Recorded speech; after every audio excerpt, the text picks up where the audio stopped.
오늘 숨은 성도들의 눈물 살아있는 믿음이라고 하는 말씀에 그 짧은 말씀도 있지만 제가 여러분들이 보내주신 그 일본 성지순례 나가사키를 중심으로 돌았던 그 성지순례의 후기처럼 글을 한번 정리해 봤어요. 그래서 그걸 쭉 읽고 그 다음에 오늘 본문의 말씀을 가지고 우리가 말씀을 선포하려고 합니다. 저는 이번 나가사키 성지순례를 통해서 깨달았습니다.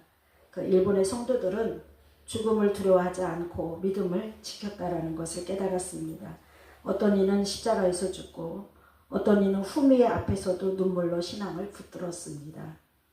그런데 오늘 우리는 자유롭게 예배드리면서도 전도에는 점점 식어가고 있지는 않은지 저 자신을 또 돌아보게 되었습니다. 순교자들의 피는 단순한 역사 이야기가 아니었다라는 것을 저는 현장을 통해서 알게 되었습니다. 아직도 구원받아야 할 영혼이 있다라고 하는 하나님의 부르심인 것을 깨달았습니다. 나가사키라고 하는 곳은 우리에게 말하고 있었어요. 복음은 목숨보다 귀하다. 그리고 한 영혼은 그 복음을 들을 만큼 소중하다라는 것을 깨달았습니다.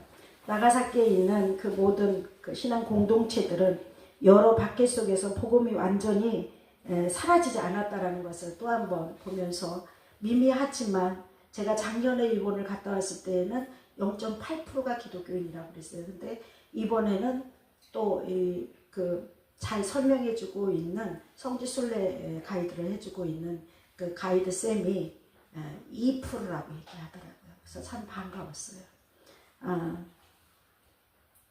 근데 이 2%의 신앙이 어디서부터 왔냐?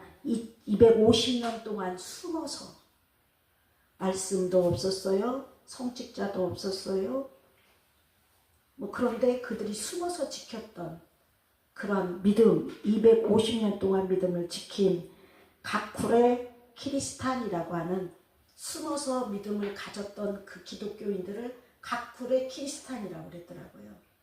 일본 기독교인들을 그렇게 그런 존재 자체가 참 놀라운 사건인 것을 저는 바라보았습니다. 유럽 같으면 몇 세대 안에서 사라질 수 있었지만 일본에서는 성경도 목사도 없이 믿음의 불씨가 이어졌다라는 것을 볼 수 있었습니다. 그러므로 이렇게 설명할 수 있겠죠. 일본 교회는 커 보이지 않지만 복음의 씨앗은 완전히 죽지 않았다라는 것입니다. 일본은 무신론 국가라기보다 종교 혼합의 문화예요.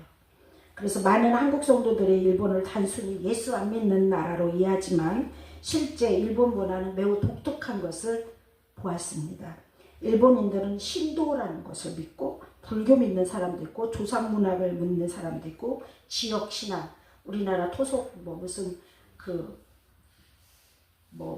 어디에 가면 무슨 신, 어디에 가면 무슨 신 그러잖아요. 그리고 마을을 지키는 선앙당, 나무만 보아도 큰 나무만 보아도 신으로 여겼던 그러한 것들이 함께 섞여져 있는 것을 보았어요. 그래서 그들은 어떤 삶을 사냐면 결혼식은 교회에서, 장례는 불교식으로, 새해는 신사참배를 한다고 그래요. 그래서 이 나라가 정말 이해하기 어려운 나라구나 라는 것을 깨달았습니다. 근데 그것이 너무나도 그들에겐 자연스럽다고 합니다. 즉 한 하나님만 믿는다라고 하는 것은 배타적 신앙 개념이 있다라는 거예요. 그러면서 문화적으로 그게 약한 거예요. 그래서 기독교가 틀렸다기보다는 굳이 하나만 선택해야 하냐라고 하는 그런 정서가 강한 나라가 일본입니다. 이 부분은 선교적으로 매우 중요한 이해라고 봐요. 그래서 순교의 피가 곧바로 부흥으로 연결되지 않는다라는 것을 깨달았습니다. 우리나라는 참 복받은 나라예요. 아멘. 우리나라에 기독교 들어온 지 몇 년? 140년. 여기는 250년 동안을 목사도 없이 자기네들끼리 지켜온 거. 그래서 후세대한테 말씀을 유대인들이 가르쳤듯이 이들도 숨어서 가르쳤어요. 그러다 들키는 후미에라는 것을 밟으라고.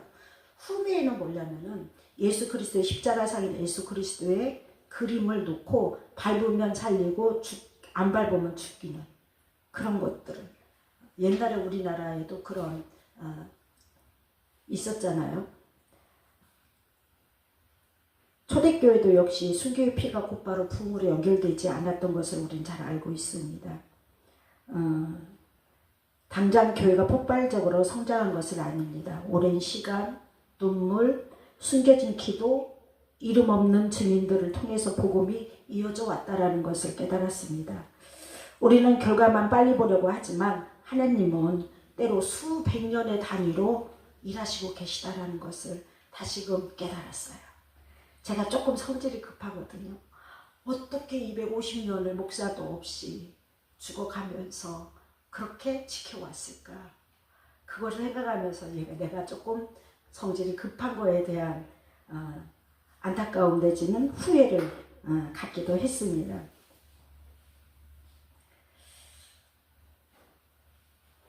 지금 일본은 순도 높은 신앙의 모습을 가진 경우가 많습니다. 순도, 그러니까 정말 믿음이 좋은 믿음. 숫자는 적지만 우리나라는 어때요? 많지만 무늬만 기독교인이 많다고 우리 자신도 생각을 하잖아요. 일본은 기독교인이 적기 때문에 예수 믿는다는 것 그 자체가 어느 정도 결단을 요구하고 있었습니다. 한국처럼 문화적 기독교가 상대적으로 약하고 그래서 일본은 작은 교회를 가보면 매우 조용하지만 깊은 기도, 오래 참고 섬기는 신앙, 그리고 관계 중심의 전도, 한 영혼을 위한 긴 기다림, 그러한 것들이 살아있는 그러한 교회가 일본 교회였습니다. 숫자는 적어도 복음의 무게로 따지면 결코 가볍지 않은 일본 기독교였습니다. 여러분 이런 흐름이 그 250년 동안 있었다라는 것을 기억하면 정말 그러지기 쉽지 않았을 것이다라고 하는 것을 우리는 알 수 있을 것 같아요. 또한 나가사키 순교지를 보면서 정말 트라우마가 생길 정도로 마음이 너무 아팠어요. 가는 곳곳마다 순교지, 그 온천 터진 온천 그 뜨거운 물에 거꾸로 매달아서 사람을 넣었다 뺐다 하면서 죽이는 행동, 그리고 귀를 자르는 거, 목을 치는 거, 거꾸로 매다는 거, 이런 자리를, 그러니까 연 막 3박 4일 동안 죽는 이야기, 어떻게 죽었다라는 얘기만 들으니까 약간 그런 트라우마가 생기려고 하는 순간에 하나님이 일정을 모두 마치고 비행기 타고 오게 하셔서 지금 여러분과 함께 합니다. 이것이 모든 은혜입니다. 저렇게 마음을 지켰는데, 저렇게 믿음을 지켰는데 일본에는 왜 교회가 적을까, 이런 생각도 해봤어요. 그런데 하나님께서 제게 이런 감동을 주시더라고요. 너는 숫자로만 복음을 생각하냐, 판단하냐, 이런 마음을 주셨어요. 하나님은 한 사람의 눈물도 잊지 않으신다라는 것을 다시 한번 깨닫게 하셨습니다. 숨은 성도들의 기도, 이름 없이 죽어간 순교자들의 피, 250년 동안 이어진 믿음, 사람 눈에는 작아 보여도 하나님 나라에서는 결코 작은 역사가 아니었던 것을 저는 깨달았습니다. 핵심적으로 정리를 하면 일본 기독교의 현실은 박해의 역사를 갖고 있고 문화적 장벽과 집단주의 사회 구조, 그 다음에 종교 혼합 문화, 긴 쇄국 닫아버렸어요. 긴 쇄국 역사 등으로 복합적으로 얽혀져 있는 기독교, 일본 기독교였습니다. 그러나 동시에 숨은 신앙의 역사, 순교의 피, 지금도 남아있는 작은 교회들, 작은 우리 교회처럼 작지만 무게가 결코 가볍지 않은 그런 교회들, 꾸준한 선교의 씨앗들이 존재한다라는 것을 저는 보고 왔습니다. 그래서 나가사키는 실패한 선교지가 아니라 아직 하나님이 끝내지 않으신 땅이라고 결론을 맺었습니다. 이게 제 후기예요. 이제 오늘 저희가 본문을 읽고 말씀을 준비한 말씀으로 우리가 또 한번 그러면 우리가 이 시대에 일본 선교에 대해서 이렇게 듣고 순교에 대해서 듣고 우리가 어떤 마음을 가져야 되는지를 말씀을 통해서 또 한번 나누기로 하겠습니다.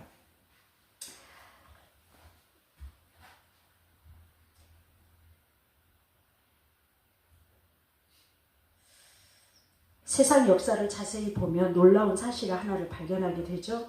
세상은 수없이 하나님의 백성을 없애려 했어요. 그러나 믿음은 사라지지 않았습니다. 나라가 무너져도 남았어요. 성전이 불타도 남았습니다. 사람들이 죽어도 남았어요. 왜 그랬을까요? 믿음은 인간의 작품이 아니라 하나님께서 지키시는 생명이기 때문인 줄 믿습니다. 오늘 히브리서 11장은 믿음의 사람들을 소개하면서 마지막에 이렇게 말합니다. 어떤 이들은 또 어떤 이들은 어떤 이들이라는 것은 이름조차 기록되지 않은 사람들을 얘기하고 있습니다. 조롱받고 핍박받고 광야를 떠들고 죽임당한 사람들입니다. 그런데 하나님은 그들을 향해서 이렇게 선언하고 계셔요. 세상이 감당하지 못할 사람들이라고 말하고 있습니다.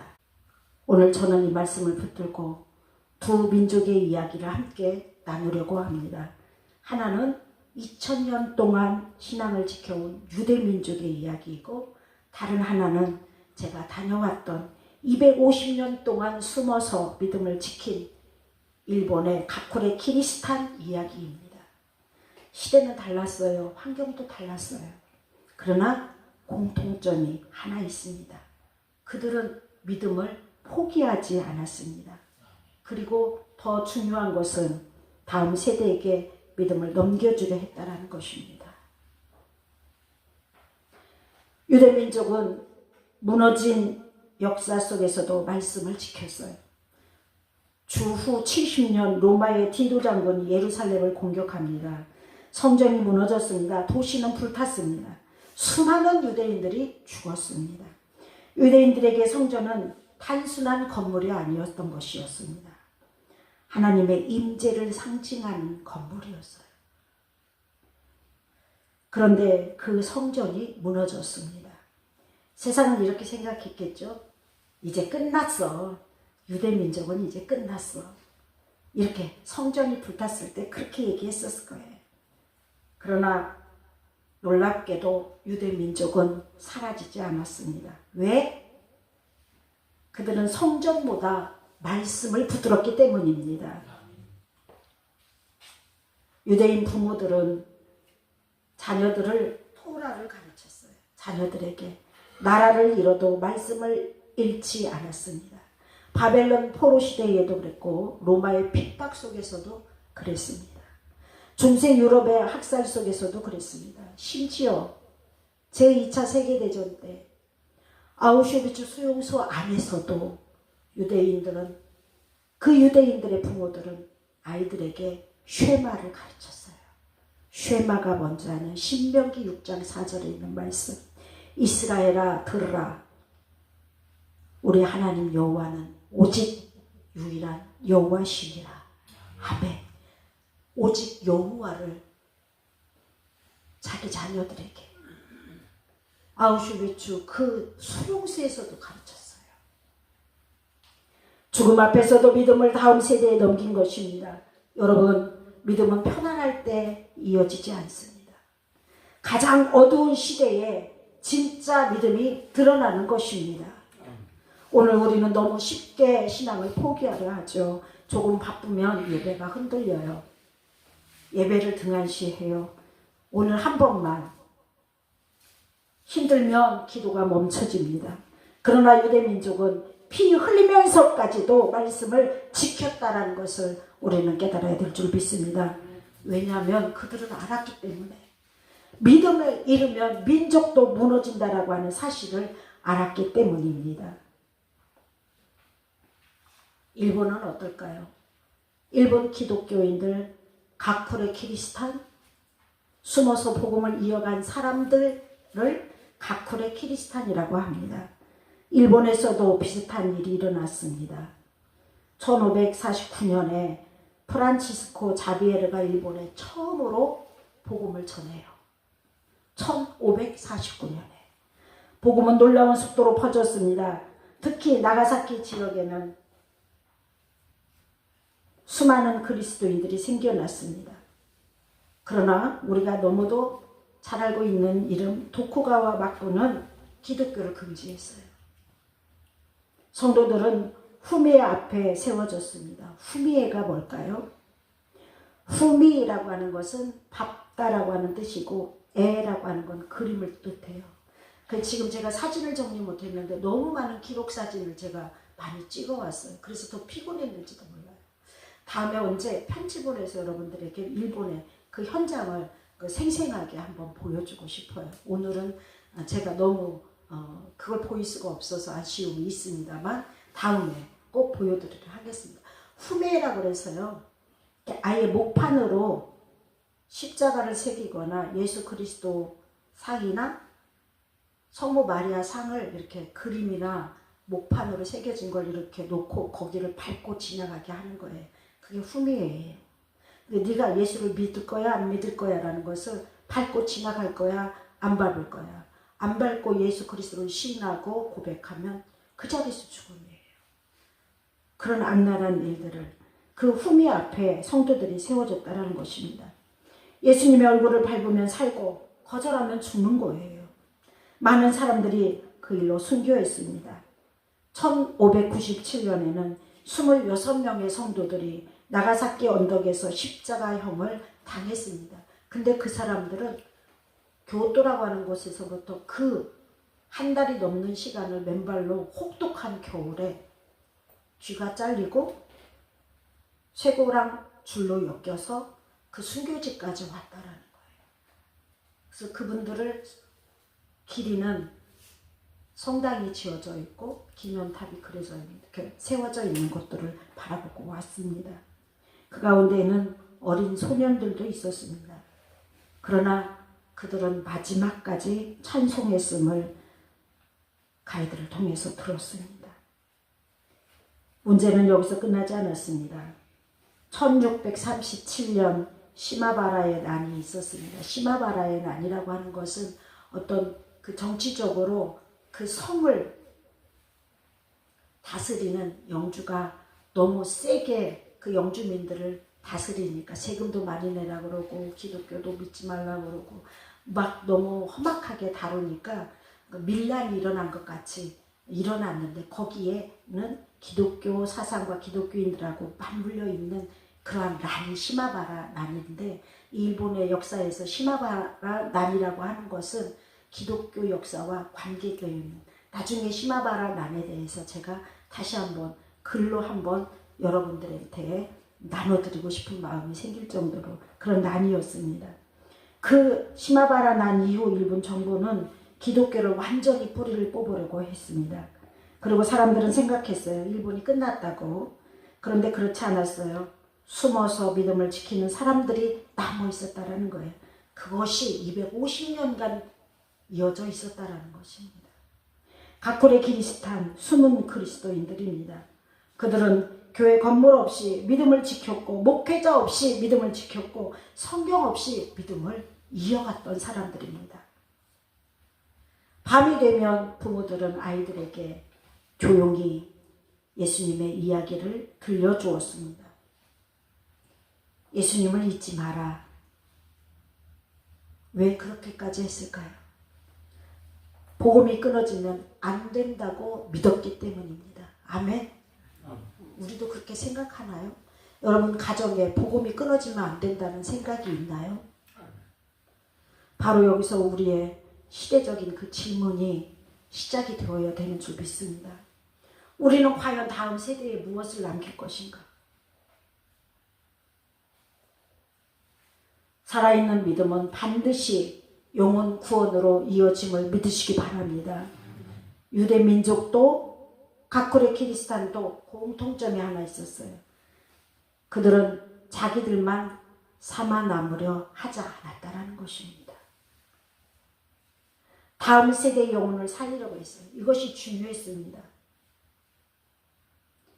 진짜 믿음은 반드시 영혼을 향하게 된다라는 것을 깨달아야 될 줄 믿습니다. 유대인 부모들은 핍박 속에서도 자녀에게 말씀을 가르쳤어요. 가쿠레 키리스탄 부모들은 죽음을 각오하고 아이들에게 복음을 전했습니다. 왜 그랬을까요? 영혼이 하나님 없이 살아가는 것을 견딜 수 없었기 때문인 줄 믿습니다. 여러분은 하나님 없이 살아갈 수 있어요?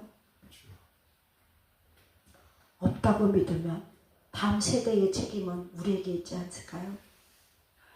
나만 사는 게 아니라 다음 세대도 살아야 되잖아요.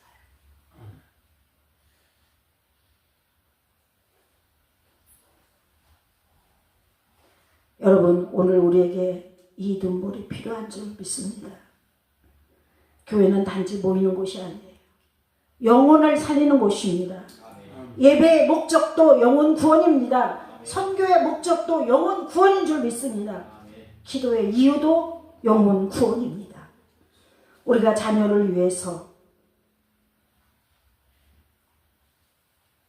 성공만, 평안함만 걱정하고 영혼은 걱정하지 않는다면 이거 정말 심각한 일이에요.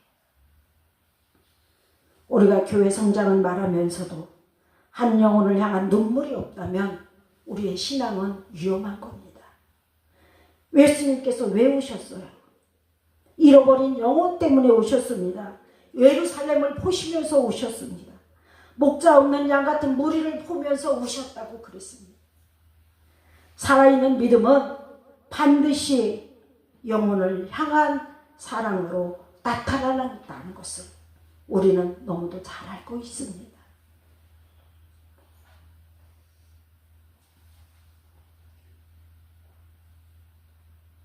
우리는 그렇게 강한 사람들이 아니에요. 우리는 흔들립니다. 두려워합니다. 쉽게 낙심합니다. 베드로도 예수님을 부인했잖아요. 제자들은 어땠어요? 도망쳤어요. 그런데 예수님은 끝까지 너네가 그래? 내가 이렇게 보였건만 그래?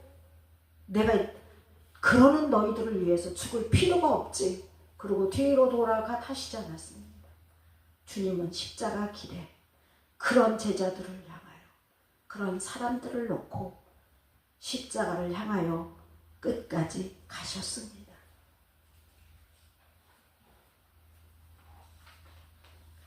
조롱당하시고 채찍 맞으시고 십자가를 지셨습니다. 왜 그렇게까지 하셨을까요? 잃어버린 영혼을 포기하지 않으셨기 때문인 줄 믿습니다. 히브리서의 믿음은 인간의 의지의 자랑이 아니에요. 센데 그렇게까지 했어? 그런 의지의 자랑이 아니에요. 끝까지 자기 백성을 붙드시는 하나님의 이야기인 줄 믿습니다. 유대 민족도 하나님께서 지키셨습니다. 각굴의 기리스탄도 하나님께서 붙드셨습니다. 그리고 오늘 우리도 하나님께서 붙들고 계심을 믿으시기 바랍니다. 이것이 복음이에요. 우리가 하나님을 놓지 않는 것이 아니라 하나님께서 우리를 놓지 않으신다는 것입니다. 믿습니까? 그래서 교회는 절대 사라지지 않습니다. 복음은 꺼지지 않습니다. 믿음은 계속 이어져야 하고 이어질 줄 믿습니다.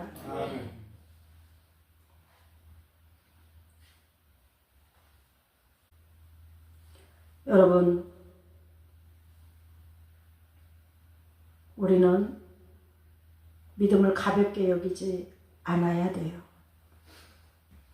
이게 이제 오늘 말씀에 우리가 삶을 그럼 어떻게 살아야 하는지 적용의 문제예요. 첫 번째 적용이 우리는 믿음을 가볍게 여기지 않아야 된다는 것입니다. 오늘 우리가 자유롭게 예배드리는 이 자리 뒤에는 믿음을 지키다 죽어간 그런 수많은 성도들의 눈물이 있었음을 기억해야 될 줄 믿습니다. 둘째는 말씀을 다음 세대에 남겨야 될 줄 믿습니다. 유대 민족은 나라를 잃어도 말씀을 남겼고 각골의 키리스탄은 교회를 잃어도 복음을 남겼습니다. 우리도 자녀들에게 신앙을 남겨야 됩니다.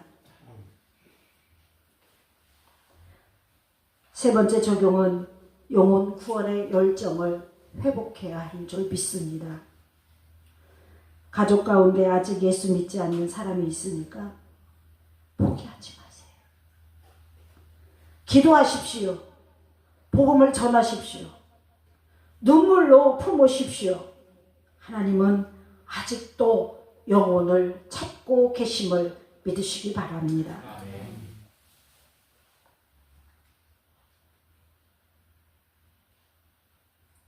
세상은 수없이 믿음을 없애려 했습니다. 그러나 세상은 실패했어요. 왜냐하면 믿음의 중심에는 살아계신 하나님이 계시기 때문입니다. 유대민족의 눈물 속에도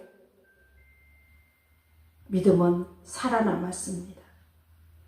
가쿠레 키리스탄의 숨은 기도 속에서도 복음이 이어졌습니다. 그리고 오늘 그 믿음이 우리에게까지 왔다라는 것입니다. 여러분, 이제 우리 차례이지 않겠습니까? 다음 세대에게 우리가 무엇을 남기려고 할까요? 여러분, 내 자녀에게 편안함을 주고 싶으신가요? 성공입니까? 아니면 살아있는 믿음입니까? 오늘 하나님께서 찾으시는 사람은 화려한 사람, 성공한 사람이 아니에요. 끝까지 믿음을 지키는 사람인 줄 믿습니다. 눈물로 영혼을 품는 사람인 줄 믿습니다. 복음을 다음 세대에 남기는 사람인 것을 믿습니다. 바로 그런 사람이 오늘 히브리서에서 말씀하고 있는 세상이 감당하지 못하는 사람들인 것을 믿고 깨달으시기를 간절히 축원합니다. 이제는 우리 차례인 것을 기억하시며 여러분들이 다음 세대에 무엇을 남겨야 할지를 정확하게 깨닫는 오늘의 말씀으로 은혜가 되었기를 간절히 소원합니다.